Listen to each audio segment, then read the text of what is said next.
എന്നിട്ടുള്ള ലാമിനയുടെ centre of gravity അല്ലെങ്കിൽ centroid കണ്ടുപിടിക്കാനാണ് പറഞ്ഞിട്ടുള്ളത്. നമുക്കറിയാം ഈ തന്ന ഫിഗറിനകത്ത് ഒരു റെക്റ്റാങ്കിളും ഒരു ട്രയാങ്കിളും ആണുള്ളത്. റെക്റ്റാങ്കിളും ഒരു ട്രയാങ്കിളോട് കമ്പൈൻ ചെയ്ത ഫിഗറാണ് ഈ തന്നിട്ടുള്ളത്. അപ്പോൾ എന്ത് ചെയ്യുക, ആദ്യം തന്നെ കിട്ടിയ പാടെ ഇതിനെ 2 സെക്ഷനാക്കി ഡിവൈഡ് ചെയ്യാം. ഒന്നൊരു റെക്റ്റാങ്കിളും മറ്റേതൊരു ട്രയാങ്കിളും ആക്കിയിട്ട് ഡിവൈഡ് ചെയ്യാം. അങ്ങനെയാണെങ്കിൽ ഫസ്റ്റ് പോർഷൻ എന്ന് പറയുന്നത് നമ്മുടെ റെക്റ്റാങ്കിൾ എ ബി സി ഡിയുടെ സെൻറ്റർ ഓഫ് ഗ്രാവിറ്റി എത്രയായിരിക്കും? എ ബി സി ഡിയുടെ സെൻറ്റർ ഓഫ് ഗ്രാവിറ്റി എങ്ങനെ കണ്ടുപിടിക്കാം? അതിൻ്റെ intersection points of diagonals, that is 5 centimetre from axis A D. നമ്മൾ എന്ത് ചെയ്യുക, with respect to axis A D ആയിട്ട് നമ്മൾ കണ്ടുപിടിക്കാം. മൊമെൻറ്റ് കാണുന്ന കേസിൽ നമ്മൾ പറഞ്ഞിട്ടുണ്ടായിരുന്നു, ഏതെങ്കിലും ഒരു ആക്സിസ് ഫിക്സ് ചെയ്ത് വെച്ചിട്ട് വിത്ത് റെസ്പെക്ട് ടു ആ ആക്സിസ് നിന്നാണ് നമ്മൾ എന്ത് ചെയ്യുന്നത്, എല്ലാ ബോഡീസിൻ്റെയും മൊമെൻറ്റ് അല്ലെങ്കിൽ സെൻറ്റർ ഓഫ് ഗ്രാവിറ്റി കണ്ടുപിടിക്കുന്നത്. അപ്പോൾ ഇവിടെ എ ഡി ഫിക്സ് ചെയ്ത് വെക്കുക. എ ഡി ഫിക്സ് ചെയ്ത് വെച്ച് കഴിഞ്ഞാൽ റെക്റ്റാങ്കിളിൻ്റെ സെൻറ്റർ ഓഫ് ഗ്രാവിറ്റി എവിടെ നിന്നായിരിക്കും? എ ഡിയിൽ നിന്നും 5 സെൻറ്റിമീറ്റർ അകത്തോട്ടെടുക്കുക. കാരണം അത് 10 സെൻറ്റിമീറ്റർ ലെങ്ത് ഉള്ള റെക്റ്റാങ്കിളാണ്. അപ്പോൾ 5 centimetre A D along the central axis എടുത്തു കഴിഞ്ഞാൽ എന്ത് കിട്ടും? ഇവിടെ ഫിഗറിനകത്ത് കൊടുത്തിട്ടുണ്ട് CG1 ആണ് റെക്റ്റാങ്കിളിൻ്റെ സെൻറ്റർ ഓഫ് ഗ്രാവിറ്റി. അതൊരു 5 സെൻറ്റിമീറ്റർ അകത്തേക്ക് എടുത്തു കഴിഞ്ഞാൽ centre of gravity of rectangle കിട്ടും. പിന്നെ അടുത്തത് ഏരിയ ഓഫ് ദ റെക്റ്റാങ്കിളിൻ്റെ ഏരിയ കണ്ടുപിടിക്കണം. നമുക്കിവിടെ വെയിറ്റ് തന്നിട്ടില്ല, വേറെ ഫോഴ്സോ വോളിയമോ ഒന്നുമില്ല. ആകെയുള്ളത് നമുക്ക് ഏരിയ കണ്ടുപിടിക്കാനുള്ള വഴി മാത്രമേ ഉള്ളൂ. അപ്പോൾ എന്ത് ചെയ്യാം, അതിൻ്റെ ഏരിയ കണ്ടുപിടിക്കാം. അപ്പോൾ 5 × 10 ലെങ്ത്തിൻ്റെ ബ്രെഡ്ത്തൊക്കെ ചെയ്ത് കഴിഞ്ഞാൽ 50 സെൻറ്റിമീറ്റർ സ്ക്വയറിന് കിട്ടും. ഇനി സെക്കൻഡ് സെക്ഷൻ എന്ന് പറയുന്നത് ട്രയാങ്കിളാണ്. ട്രയാങ്കിളിൻ്റെ സെൻറ്റർ ഓഫ് ഗ്രാവിറ്റി എന്താ? CG2. ട്രയാങ്കിളിൻ്റെ സെൻറ്റർ ഓഫ് ഗ്രാവിറ്റി നമ്മൾ എങ്ങനെയാണ് കണ്ടുപിടിക്കുക? 1/3 ഓഫ് ദി H ആണ്. H എന്ന് പറയുന്നത് ഹൈറ്റ്. എവിടെ നിന്നാണ് നമ്മൾക്ക് നോക്കുക? ട്രയാങ്കിളിൻ്റെ ബേസിൽ നിന്നും 1/3 ഹൈറ്റിൽ അലോങ് ദ സെൻട്രൽ ആക്സിസ്, അല്ലെങ്കിൽ അതിൻ്റെ ഓൾട്ടിറ്റ്യൂഡ് വരച്ചു കഴിഞ്ഞാൽ ഓൾട്ടിറ്റ്യൂഡിൻ്റെ 1/3 ഹൈറ്റ് ബേസിൽ നിന്നും മേലേക്കാണ് നമ്മൾ എടുക്കാറുള്ളത്. അങ്ങനെയാണെങ്കിൽ ഈ കേസിൽ ലൈൻ CB ആണ് ട്രയാങ്കിളിൻ്റെ ബേസ്. ലൈൻ CBയിൽ നിന്നും 1/3 ഹൈറ്റ് എന്ന് പറയുന്നത് 5 സെൻറ്റിമീറ്റർ ആണ് തന്നിട്ടുണ്ട്. വെച്ച് കാൽക്കുലേറ്റ് ചെയ്ത് കഴിഞ്ഞാൽ 1/3 × 5 ചെയ്ത് കഴിഞ്ഞാൽ 1.67 സെൻറ്റിമീറ്റർ കിട്ടും. 1.67 സെൻറ്റിമീറ്റർ എവിടെ നിന്നാണ്? CB എന്ന് പറയുന്ന ലൈനിൽ നിന്നും ഇയിലേക്ക് വരച്ചിട്ടുള്ള ഓൾട്ടിറ്റ്യൂഡിന് അലോങ് ആയിട്ടായിരിക്കും വരിക. ഇനി ഏരിയ ഓഫ് ദ ട്രയാങ്കിൾ കണ്ടുപിടിക്കണം. ഏരിയ ഓഫ് ദ ട്രയാങ്കിൾ എങ്ങനെയാണ്? Half into base into altitude. Half into base എത്രയാണ്? 5. ഓൾട്ടിറ്റ്യൂഡും 5 ഈക്വൽ ടു എന്ത് കിട്ടും? 12.5 സെൻറ്റിമീറ്റർ സ്ക്വയറിന് കിട്ടും. ഇപ്പോൾ total area of the lamina എന്താ വരിക? ലാമിനയുടെ ടോട്ടൽ ഏരിയ എന്ന് പറയുമ്പോൾ റെക്റ്റാങ്കിളിൻ്റെ ഏരിയ പ്ലസ് ട്രയാങ്കിളിൻ്റെ ഏരിയ 50 + 12.5 ചെയ്ത് കഴിഞ്ഞാൽ 62.5 സെൻറ്റിമീറ്റർ സ്ക്വയറിന് കിട്ടും. ഈ ഫിഗറിൽ നിന്ന് നമുക്ക് കാണാം centre of gravity of rectangle 5 centimetre കഴിഞ്ഞ് 50 ആണ്, താഴേക്കാണ് അതെന്ന് വിചാരിക്കാം. അത് കഴിഞ്ഞ് CG2 centre of gravity of triangle CBയിൽ നിന്നും 1.67 സെൻറ്റിമീറ്റർ അകലെയാണ്. അങ്ങനെയാണെങ്കിൽ AD എന്ന് പറയുന്ന ആക്സിസിൽ നിന്നും എത്രയായിരിക്കും? A മുതൽ B വരെ 10 സെൻറ്റിമീറ്റർ ഉണ്ട്, B മുതൽ CG2 വരെ 1.67 ഉണ്ട്. ആഡ് ചെയ്ത് കഴിഞ്ഞാൽ 11.67 സെൻറ്റിമീറ്ററിന് കിട്ടും. ടോട്ടൽ ഏരിയ നമുക്ക് എത്രയാണ് കിട്ടിയ? 62.5 സെൻറ്റിമീറ്റർ സ്ക്വയർ. ഇനി ടോട്ടൽ ഏരിയ കിടക്കുന്ന ലെങ്ത് എത്രയാണെന്ന് നമുക്കറിയില്ല. അതായത് CG എവിടെ? CG എന്ന് പറയുന്നതാണ് നമ്മൾ ടോട്ടൽ ലാമിനയുടെ centre of gravity. Centre of gravity എവിടെയാണ്, ഏത് പോയിന്റിലാണ് കോൺസെൻട്രേറ്റ് ചെയ്തിട്ടുള്ളത് നമുക്കറിയില്ല. അത് കണ്ടുപിടിക്കുകയാണ് വേണ്ടത്. അപ്പോൾ ഏകദേശം അത് എവിടെയായിരിക്കും? CG1നും CG2നും ഇടയ്ക്കായിരിക്കും. Centre of gravity of lamina CG lies in between CG1 and CG2. From the figure torque is about AD. ഫിഗറിന് എങ്ങനെയായിരിക്കും? ADയിൽ ഫിക്സ് ചെയ്ത് വെച്ച് കഴിഞ്ഞാൽ ടോർക്ക് വിത്ത് റെസ്പെക്ട് ടു ഏത് ആക്സിസ് വരിക? AD ആണ് വരിക. നമ്മൾ എന്ത് ചെയ്യുക? ഇക്വേഷനിൽ സബ്സ്റ്റിറ്റ്യൂട്ട് ചെയ്യുക. 62.5 × x എന്ന് പറയുന്ന ഡിസ്റ്റൻസ് CG അല്ലെങ്കിൽ centre of gravity of lamina. നമ്മൾ എന്ത് ചെയ്യാം? CG എന്ന് പറയുന്നതിൻ്റെ length x centimetre from AD ആണ് അലോങ് ദ സെൻട്രൽ ആക്സിസ് എന്ന് അസ്യൂം ചെയ്യാം. അങ്ങനെയാണെങ്കിൽ 62.5 × x ഈക്വൽ ടു 50 × 5. 50 റെക്റ്റാങ്കിളിൻ്റെ ഏരിയ ആണ്, 5 റെക്റ്റാങ്കിളിൻ്റെ സെൻറ്റർ ഓഫ് ഗ്രാവിറ്റി കിടക്കുന്ന പൊസിഷനാണ്, പ്ലസ് 12.5 × 11.67. 12.5 എന്ന് പറയുന്നത് ട്രയാങ്കിളിൻ്റെ ഏരിയ ആണ്, 11.67 ട്രയാങ്കിളിൻ്റെ സെൻറ്റർ ഓഫ് ഗ്രാവിറ്റി കിടക്കുന്ന പൊസിഷനാണ്. ഇതിൽ നിന്ന് നമുക്ക് എന്ത് ചെയ്യാം? എക്സിൻ്റെ വാല്യൂ കാൽക്കുലേറ്റ് ചെയ്യാം. x ഈക്വൽ ടു റൈറ്റ് സൈഡിലുള്ളത് ആഡ് ചെയ്ത് കഴിഞ്ഞാൽ 395.875 എന്ന് കിട്ടും. അപ്പോൾ x equal to 395.875 divided by 62.5 ചെയ്യുക. എക്സ് ഈക്വൽ ടു 6.334 സെൻറ്റിമീറ്ററിന് വാല്യൂ കിട്ടും.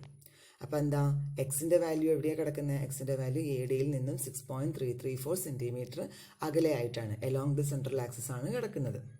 അതായത് CG1നും CG2നും ഇടയ്ക്കാണ്. 5 സെൻറ്റിമീറ്ററിനും 11.67ൻ്റെയും ഇടയ്ക്കല്ലേ 6.334 സെൻറ്റിമീറ്റർ കിടക്കുന്നത്.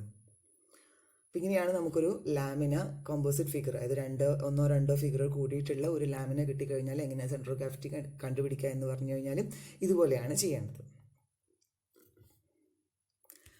Next question. A uniform rod weighing 50 kg and 3 meter long carries loads as shown below. Find out the distance of the center of gravity of the system from the left hand side. നേരത്തെ ചെയ്ത പോലെ തന്നെ left hand സൈഡിൽ, അതായത് point എയിലാണ് ഈ road fix ചെയ്ത് വെച്ചിട്ടുള്ളത് നമ്മൾ അസ്യൂം ചെയ്തിട്ട് എന്ത് ചെയ്യാം, അതിൻ്റെ സെൻറ്റർ ഓഫ് ഗ്രാവിറ്റി കണ്ടുപിടിക്കാനാണ് പറഞ്ഞിട്ടുള്ളത്. നേരത്തെ നമുക്ക് എന്തായിരുന്നു തന്നത്? ഏരിയ ആയിരുന്നു തന്നത്. ഇവിടെ നമുക്ക് എന്ത് തന്നിട്ടുള്ളത്? വെയിറ്റുകളാണ് തന്നിട്ടുള്ളത്. ഫിഗറിൽ കാണാം, റോഡിൻ്റെ വെയിറ്റ് 50 കിലോഗ്രാമാണ്. റോഡ് മൊത്തം 3 മീറ്റർ ലെങ്ത്തിലുള്ള ഒരു റോഡിന് 50 കിലോഗ്രാം വെയിറ്റ് ഉണ്ടെന്നാണ് പറഞ്ഞിട്ടുള്ളത്. അങ്ങനെയാണെങ്കിൽ അതിൻ്റെ സെൻറ്റർ ഓഫ് ഗ്രാവിറ്റി കണ്ടുപിടിക്കണം. എത്ര ഡിസ്റ്റൻസിലാണ് സെൻറ്റർ ഓഫ് ഗ്രാവിറ്റി കിടക്കുന്നത് എന്ന് കണ്ടുപിടിക്കണം. ഇവിടെ ഈ റോഡിൻ്റെ വെയിറ്റ് കൂടാതെ എക്സ്ട്രാ 3 വെയിറ്റിൻ്റെ ലോഡും കൂടെ ഈ റോഡിനകത്ത് കൊടുത്തിട്ടുണ്ട്. അതായത് 15 കിലോഗ്രാം കൊടുത്തിട്ടുണ്ട്, 20 കിലോഗ്രാം കൊടുത്തിട്ടുണ്ട്, 25 കിലോഗ്രാമും കൊടുത്തിട്ടുണ്ട്. അങ്ങനെയാണെങ്കിൽ ഇതിൻ്റെ ടോട്ടൽ വെയിറ്റ് എങ്ങനെയാണ് കണ്ടുപിടിക്കാം? ടോട്ടൽ വെയിറ്റ് എന്ന് പറഞ്ഞു കഴിഞ്ഞാൽ റോഡിനുള്ള വെയിറ്റ് 50 കിലോഗ്രാം പ്ലസ് ഈ 3 കൊടുത്തിട്ടുള്ള വെയിറ്റും കൂടെ എല്ലാം കൂടി ആഡ് ചെയ്ത് കഴിഞ്ഞാൽ 50 + 15 + 20 + 25 എത്ര കിട്ടും? 110 കിലോഗ്രാം എന്ന് കിട്ടും. ഇനി മൊത്തം റോഡിന്, അതായത് മൊത്തം വെയിറ്റിൻ്റെ 110 കിലോഗ്രാമിൻ്റെ സെൻറ്റർ ഓഫ് ഗ്രാവിറ്റിയാണ് നമുക്ക് കണ്ടുപിടിക്കേണ്ടത്. 50 കിലോഗ്രാമിൻ്റെ അല്ല, ഓർത്ത് വയ്ക്കുക, 110 കിലോഗ്രാമിൻ്റെ സെൻറ്റർ ഓഫ് ഗ്രാവിറ്റിയാണ് നമുക്ക് കണ്ടുപിടിക്കേണ്ടത്.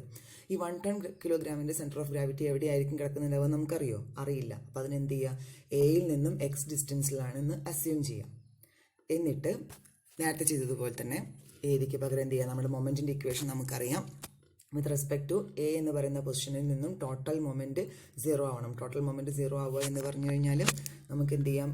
110 കിലോഗ്രാമിൻ്റെ വെയിറ്റ് ഈക്വൽ ടു 110 കിലോഗ്രാമിൽ അപ്പിയർ ചെയ്യുന്ന വെയിറ്റ് ഇൻറ്റു അതിൻ്റെ centre of gravity equal to ബാക്കി എല്ലാ വെയിറ്റിൻ്റെയും സെൻറ്റർ ഓഫ് ഗ്രാവിറ്റിയുമായിട്ട് മൾട്ടിപ്ലൈ ചെയ്ത് കഴിഞ്ഞാൽ കിട്ടുന്ന റിസൾട്ടൻറ്റിന്, ആഡ് ചെയ്ത് കിട്ടുന്ന റിസൾട്ടൻറ്റിന് സെയിം ആണ് എന്ന് അസ്യൂം ചെയ്യാം. അങ്ങനെയാണെങ്കിൽ 110x ഈക്വൽ ടു 50 × 1.5.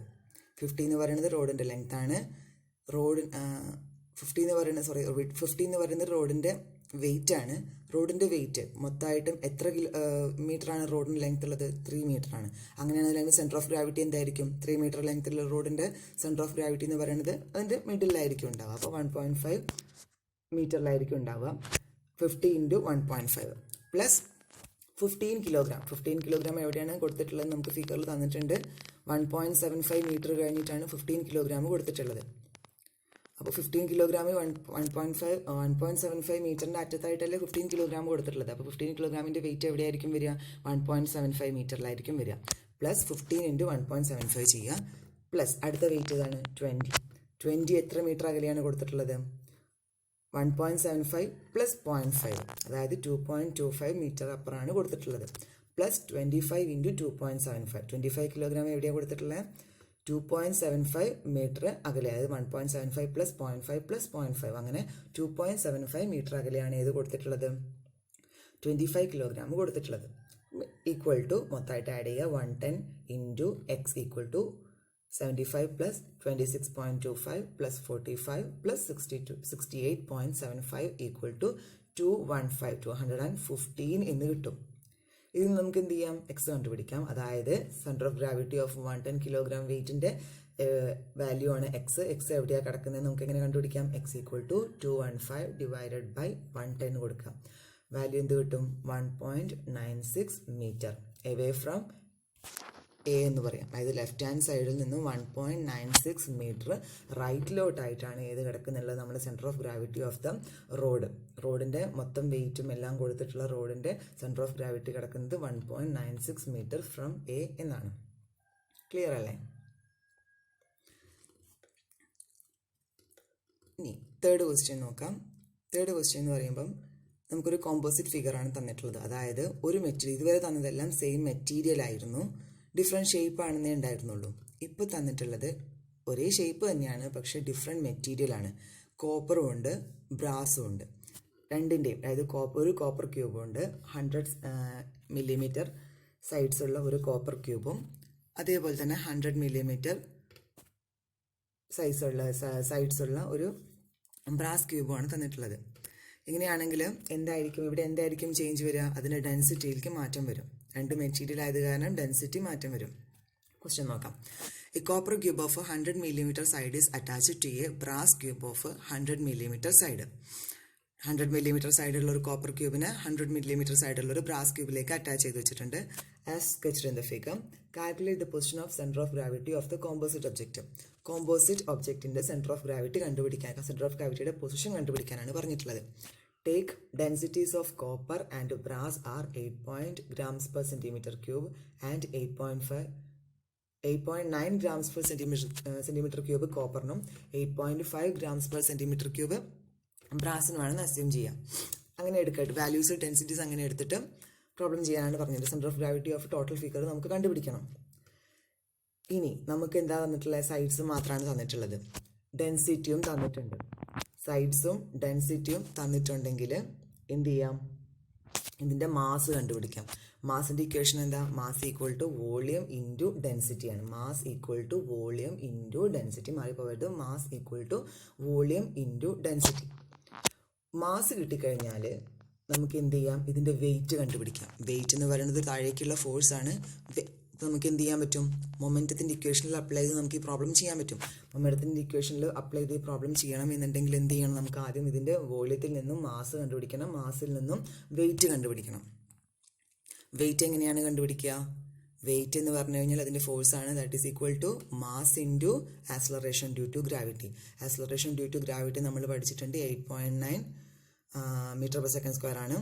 ഇവിടെ നമ്മൾ എന്ത് ചെയ്യുക? 8.9 മീറ്റർ പെർ സെക്കൻഡ് സ്ക്വയർ എടുക്കുന്നതിന് പകരം തൽക്കാലം അതിന് 10 മീറ്റർ പെർ സെക്കൻഡ് സ്ക്വയറിന് അസ്യൂം ചെയ്തിട്ട് ചെയ്യാം. അപ്പോൾ പ്രോബ്ലം ചെയ്യാം. ആദ്യം വോളിയം ഓഫ് കോപ്പർ ക്യൂബ് കണ്ടുപിടിക്കണം. വോളിയം ഓഫ് കോപ്പർ ക്യൂബ് എന്ന് പറയുമ്പം length into breadth into height. മൊത്തം എത്രയാണ് തന്നിട്ടുള്ളത്? എല്ലാം 100 ആണ്. അപ്പോൾ 100 × 100 × 100 മില്ലിമീറ്റർ ക്യൂബ് എന്ന് പറയും. 10⁻⁶ മില്ലിമീറ്റർ ക്യൂബ്. അതിന് നമ്മൾ എന്ത് ചെയ്യുക? സെൻറ്റിമീറ്റർ ക്യൂബിലേക്ക് മാറ്റുക. ഡിവൈഡ് ബൈ 1000 ചെയ്തിട്ട് സെൻറ്റിമീറ്റർ ക്യൂബിലേക്ക് മാറ്റാം. അപ്പോൾ 1000 സെൻറ്റിമീറ്റർ ക്യൂബ് എന്ന് കിട്ടും. നെക്സ്റ്റ് വൺ എന്ന് പറയുന്നത് മാസ് ഓഫ് കോപ്പർ ക്യൂബാണ്. മാസ് ഓഫ് കോപ്പർ ക്യൂബ് എങ്ങനെ കണ്ടുപിടിക്കാം? Volume into density. Volume 1000 centimetre ക്യൂബാണ് തന്നിട്ടുണ്ട്. നമ്മൾ തന്നിട്ടുള്ള ഡെൻസിറ്റി എത്രയാണ്? 8.9 grams per centimeter ക്യൂബാണ്. അത് രണ്ടും കൂടെ മൾട്ടിപ്ലൈ ചെയ്ത് കഴിഞ്ഞാൽ 8900 grams എന്ന് കിട്ടും. അതായത് ഡിവൈഡ് ബൈ 1000 ചെയ്താൽ 8.9 കിലോഗ്രാം എന്ന് കിട്ടും. അപ്പം നമുക്ക് എന്ത് ചെയ്തു? കോപ്പർ ക്യൂബിൻ്റെ വോളിയം കിട്ടി, കോപ്പർ ക്യൂബിൻ്റെ മാസും കിട്ടി. നേരത്തെ പറഞ്ഞതുപോലെ G equal to acceleration due to ഗ്രാവിറ്റിയാണ്. 10 മീറ്റർ പെർ സെക്കൻഡ് സ്ക്വയർ എന്ന് എടുക്കുക. ഒരു ഒബ്ജക്റ്റിൻ്റെ വെയിറ്റ് എന്ന് പറയുന്നത് അതിൻ്റെ mass into acceleration due to gravity. Weight of the copper cube എങ്ങനെ കണ്ടുപിടിക്കാം? 8.9 kilogram into 10 metre per second square ചെയ്യാം. That is equal to 89 newton എന്ന് കിട്ടും. ഇനി ഇത് തന്നെയല്ലേ ബ്രാസ് ക്യൂബിൻ്റെയും സൈസും ലെങ്ത്തും എല്ലാം സിമിലർലി അതുപോലെ തന്നെ നമ്മൾ എന്ത് ചെയ്യുക? ബ്രാസ് ക്യൂബിൻ്റെ വെയിറ്റ് കണ്ടുപിടിക്കാം. ബ്രാസ് ക്യൂബിൻ്റെ വെയിറ്റ് കണ്ടുപിടിക്കുക. അതിൽ നിന്ന് 1000 സെൻറ്റിമീറ്റർ ക്യൂബ് ഇൻറ്റു 8.5 ആണ് ഡെൻസിറ്റി തന്നിട്ടുള്ളത്. ഇൻറ്റു 10 ഡിവൈഡഡ് ബൈ 1000 ചെയ്ത് കഴിഞ്ഞാൽ 85 ന്യൂട്ടൺ എന്ന് കിട്ടും. ഇനി ഫസ്റ്റ് ഫിഗറിലേക്ക് പോവാം. ഈ ഫിഗറിനകത്ത് നമുക്കറിയാം GC എന്ന് പറയുന്നത് കോപ്പറിൻ്റെ സെൻറ്റർ ഓഫ് ഗ്രാവിറ്റിയാണ്. അതായത് 100 മില്ലിമീറ്റർ ക്യൂബ് 100 മില്ലിമീറ്ററിൻ്റെ സെൻറ്ററിലായിട്ട്, അതായത് 50 മില്ലിമീറ്ററിൽ എന്ത് കിടക്കും? കോപ്പറിൻ്റെ സെൻറ്റർ ഓഫ് ഗ്രാവിറ്റി കിടക്കും GC. ബ്രാസിൻ്റെ സെൻറ്റർ ഓഫ് ഗ്രാവിറ്റി എന്താണ്? GB ആണെന്ന് തന്നിട്ടുണ്ട്. നമുക്ക് ഇത് രണ്ടിൻ്റെയും കൂടെ കൂട്ടിയിട്ടുള്ള ഫിഗറിൻ്റെ സെൻറ്റർ ഓഫ് ഗ്രാവിറ്റി എവിടെ വരും? GCയുടെയും GBയുടെയും ഇടയ്ക്കായിരിക്കും വരുന്നുണ്ടാവുക. നമ്മൾ വിത്ത് റെസ്പെക്ട് ടു GCയോ അല്ലെങ്കിൽ വിത്ത് റെസ്പെക്ട് ടു GBയോ ഇതിൻ്റെ സെൻറ്റർ ഓഫ് ഗ്രാവിറ്റി കണ്ടുപിടിക്കാം. സൈഡിൽ ആക്സിസ് ആയിട്ടുള്ള വെച്ചിട്ടുള്ളത് നമ്മൾ മൊമെൻറ്റ് പറഞ്ഞ സമയത്ത് ഒരു ഫിഗർ പറഞ്ഞിട്ടുണ്ടായിരുന്നു. ഒരു സീസോ പോലത്തെ ഒരു സ്ട്രക്ചറിലാണെന്നുണ്ടെങ്കിൽ റൈറ്റ് സൈഡിലുള്ള വെയിറ്റും ലെഫ്റ്റ് സൈഡിലുള്ള വെയിറ്റിൻ്റെയും മൊമെൻറ്റ് വിത്ത് റെസ്പെക്ട് ടു സെൻറ്ററിൽ ഫിക്സ് ചെയ്ത് വെച്ചിട്ടുള്ള പോയിന്റിൽ സെയിം ആണ് എന്ന് നമ്മൾ അസ്യൂം ചെയ്യുകയാണ് ചെയ്യുന്നത്. അങ്ങനെ സെയിം ആണ് എന്ന് അസ്യൂം ചെയ്തിട്ട് ഇക്വേഷൻ എഴുതി കഴിയുമ്പോൾ നമുക്ക് എന്ത് കിട്ടും, എത്ര ഡിസ്റ്റൻസിലാണ് ഇതെല്ലാം കിടക്കുന്നത് എന്ന് കിട്ടും. ഇവിടെ നമുക്ക് എന്ത് ചെയ്യാം, വിത്ത് റെസ്പെക്ട് ടു ജി എന്ന് പറയുന്ന പൊസിഷനിൽ നമ്മൾ ഫിക്സ് ചെയ്തു. ജി ബിയിലും ഒരു വെയിറ്റ് ഉണ്ട്, ജി സിയിലും ഒരു വെയിറ്റ് ഉണ്ട്. അങ്ങനെയാണെങ്കിൽ ജിയിൽ നിന്നും ജി ബിയിലേക്കും ജിയിൽ നിന്നും ജി സിയിലേക്കുള്ള ഡിസ്റ്റൻസും അതിൻ്റെ അതാത് വെയിറ്റുകളും തമ്മിൽ മൾട്ടിപ്ലൈ ചെയ്ത് അതിനെ ഇക്വേറ്റ് ചെയ്ത് കഴിഞ്ഞാൽ നമുക്ക് എന്ത് ചെയ്യും, അതിൻ്റെ മൊമെൻറ്റത്തിൻ്റെ ഇക്വേഷൻ എഴുതാൻ പറ്റും. അങ്ങനെ മൊമെൻറ്റത്തിൻ്റെ ഇക്വേഷൻ എഴുതി കഴിഞ്ഞാൽ ജിയിൽ നിന്നും ജി സിയിലേക്ക് എത്ര ഡിസ്റ്റൻസ് ആണ്, അല്ലെങ്കിൽ ജിയിൽ നിന്നും ജി ബിയിലേക്ക് എത്ര ഡിസ്റ്റൻസ് ആണ് എന്ന് നമുക്ക് കണ്ടുപിടിക്കാൻ പറ്റും. ഇവിടെ നമ്മൾ എന്ത് ചെയ്യുക, ജി സിയും ജിയും തമ്മിലുള്ള ഡിസ്റ്റൻസ് പി മില്ലിമീറ്റർ ആണ് എന്ന് അസ്യൂം ചെയ്യുക. അതായത് ജി സി കിടക്കുന്നത് സെൻട്രൽ പോയിന്റ്, അതായത് സെൻട്രൽ 50 മില്ലിമീറ്റർ അകലെയായിട്ടാണ് ഏത് കിടക്കുന്നത്, ജി സി കിടക്കുന്നത്. 50 മില്ലിമീറ്റർ, അതേപോലെ തന്നെ സെൻട്രൽ നിന്നും 50 മില്ലിമീറ്റർ അകലെയായിട്ടാണ് ജി ബിയും കിടക്കുന്നത്. മൊത്തം 100 മില്ലിമീറ്റർ ആണ് അതിൻ്റെ മിഡിൽ പോയിന്റ്, 50 മില്ലിമീറ്റർ എന്ന് എടുക്കുക. ഇനി നമുക്ക് ഇക്വേഷൻ ചെയ്ത് നോക്കാം. ഇപ്പം distance from G C and G B മൊത്തം എത്രയായിരുന്നു, ജി ബിയും ജി സിയും തമ്മിലുള്ള ഡിസ്റ്റൻസിൻ്റെ ഗ്യാപ്പ് എന്തായിരിക്കും, 50 + 50 100 മില്ലിമീറ്റർ വരും. അതായത് 0.1 മീറ്റർ എന്നെഴുതാം. ഇനി centre of gravity of the total object എന്ന് പറയുന്നത് is P metre to the right of the G C. G സിയുടെ റൈറ്റിലേക്ക് പി മീറ്ററോ അല്ലെങ്കിൽ 0.1 minus P metre to the left of the G ആണ് എന്ന് അസ്യൂം ചെയ്യാം. ഇനി എബൌട്ട് ജി നമുക്ക് എന്ത് ചെയ്യാം, മൊമെൻറ്റ്സ് എടുക്കാം. ജി ബിയിലുള്ള മൊമെൻറ്റ് എങ്ങനെയായിരിക്കും, ജി ബിയിലുള്ള മൊമെൻറ്റ് എന്ന് പറയുമ്പം ജിയുടെ റൈറ്റിലേക്കുള്ളത്, താഴേക്കാണ് വെയിറ്റ്. ജി ബിയുടെ ജീൻ്റെ സെൻറ്റർ ഓഫ് ഗ്രാവിറ്റി ജിയുടെ റൈറ്റിലേക്കുള്ള പോയിൻ്റാണ് ജി ബി. ജി ബിയിലൊരു ഡബ്ല്യു ബി വെയിറ്റ് കൊടുത്തു കഴിഞ്ഞാൽ അതിൻ്റെ മൂവ്മെൻറ്റ് എങ്ങനെയായിരിക്കും, ക്ലോക്ക് വൈസ് ഡയറക്ഷനിലായിരിക്കും. നമ്മുടെ ക്ലോക്ക് തിരിയുന്നത് പോലെ ക്ലോക്ക് വൈസ് ഡയറക്ഷനിലായിരിക്കും അതിൻ്റെ വെയിറ്റ്, അല്ലെങ്കിൽ അതിൻ്റെ ടോർക്ക് മൊമെൻറ്റം ആക്ട് ചെയ്യും. അപ്പോൾ മൊമെൻറ്റ് ആക്ട് ചെയ്യുന്നത് ക്ലോക്ക് മൊമെൻറ്റ്സ്. അപ്പോൾ എന്തായിരിക്കും ഇക്വേഷൻ, ഡബ്ല്യു ബി ഇൻറ്റു ജിയിൽ നിന്നുള്ള distance 0.1 minus P newton metre എന്ന് കിട്ടും. That is equal to 85 into 0.1 minus P newton metre, that is equal to 8.5 minus 85 P എന്ന് കിട്ടും. ഇനി ലെഫ്റ്റ് സൈഡിലേക്ക് നോക്കാം, ആൻറ്റി ക്ലോക്ക് വൈസ് മൊമെൻറ്റ്സ്. അതായത് ലെഫ്റ്റ് സൈഡിൽ ജിയുടെ ലെഫ്റ്റിലേക്കാണ് നമ്മൾ ജി സി എന്ന് പറയുന്ന വെയിറ്റ് കൊടുത്തിട്ടുള്ളത്. ജി സി എന്ന് പറയുന്നത് കോപ്പറിൻ്റെ ആണ്. കോപ്പറിൻ്റെ വെയിറ്റ് എവിടെ വരും, ജി സി പി ഡിസ്റ്റൻസ്, ജിയിൽ നിന്നും ലെഫ്റ്റ് സൈഡിലേക്ക് പി ഡിസ്റ്റൻസിലാണ് വരിക. അപ്പോൾ ഡബ്ല്യു സി ഇൻറ്റു പി എന്ന് കൊടുക്കുക. അതായത് 89 into P newton metre, that is equal to 89 P എന്ന് കിട്ടും. എന്ത് ചെയ്യുക, പ്രിൻസിപ്പിൾ ഓഫ് മൊമെൻറ്റ്സ് വെച്ചിട്ട് രണ്ട് പോർഷനിലെയും മൊമെൻറ്റ്, ക്ലോക്ക് വൈസ് മൊമെൻറ്റും ആൻറ്റി ക്ലോക്ക് വൈസ് മൊമെൻറ്റും ഈക്വൽ ആണെങ്കിലാണ് എന്ത് ചെയ്യുക, അത് രണ്ടും ക്യാൻസൽ ചെയ്ത് പോവുക. അത് രണ്ടും ക്യാൻസൽ ചെയ്ത് പോയിട്ട് ഇക്വിലിബ്രിയം പൊസിഷനിൽ നിൽക്കണം എന്നുണ്ടെങ്കിൽ രണ്ട് ആൻറ്റി ക്ലോക്ക് വൈസ് മൊമെൻറ്റും ക്ലോക്ക് വൈസ് മൊമെൻറ്റും ഈക്വൽ ആവണം, ഓപ്പോസിറ്റ് ആവണം. അതായത് ഒന്ന് ക്ലോക്ക് വൈസ് ആണ്, ഒന്ന് ആൻറ്റി ക്ലോക്ക് വൈസ് ആണ്. അപ്പോൾ രണ്ടും ഈക്വൽ ആകുമ്പോൾ എന്ത് ചെയ്യും, ക്യാൻസൽ ചെയ്ത് പോവും, ബോഡി ഇക്വിലിബ്രിയത്തിൽ നിൽക്കും. ആ ഇക്വേഷൻ ഇവിടെ അപ്ലൈ ചെയ്ത് കഴിഞ്ഞാൽ 89 P equal to 8.5 minus 85 P എന്ന് കിട്ടും. അതിൽ നിന്ന് നമുക്ക് എന്ത് ചെയ്യാം, 174 പി ഈക്വൽ ടു 8.5 പി 8.5 എന്ന് എഴുതുക. അതിൽ നിന്നും P equal to 8.5 divided by 174 ചെയ്ത് കഴിഞ്ഞാൽ 0.049 മീറ്റർ അല്ലെങ്കിൽ 49 മീറ്റർ. എവിടെ നിന്നാണ് നമ്മൾ നോക്കിയത്, ജിയിൽ നിന്നും ജി സിയിലേക്ക് 49 മീറ്റർ. ആയത് നമ്മുടെ പി എന്ന് പറയുന്നത് ജിയിൽ നിന്നും ജി സിയിലേക്കുള്ള അകലാണ്. 49 മീറ്റർ ആണ്, 49 മില്ലിമീറ്റർ ആണ് എന്ന് കിട്ടി. അങ്ങനെയാണെങ്കിൽ ഡബ്ല്യു ബി അല്ലെങ്കിൽ ജി ബിയുടെ വാല്യൂ എത്രയാണെന്ന് കിട്ടും. ജി ബിയുടെ വാല്യൂ ജിയിൽ നിന്നും ജി ബി വരെയുള്ള ഡിസ്റ്റൻസ്, ജിയിൽ നിന്നും ജി ബി വരെയുള്ള ഡിസ്റ്റൻസ് എന്ന് പറയുമ്പം 0.1 മൈനസ് പി ചെയ്ത് കൊടുക്കുക.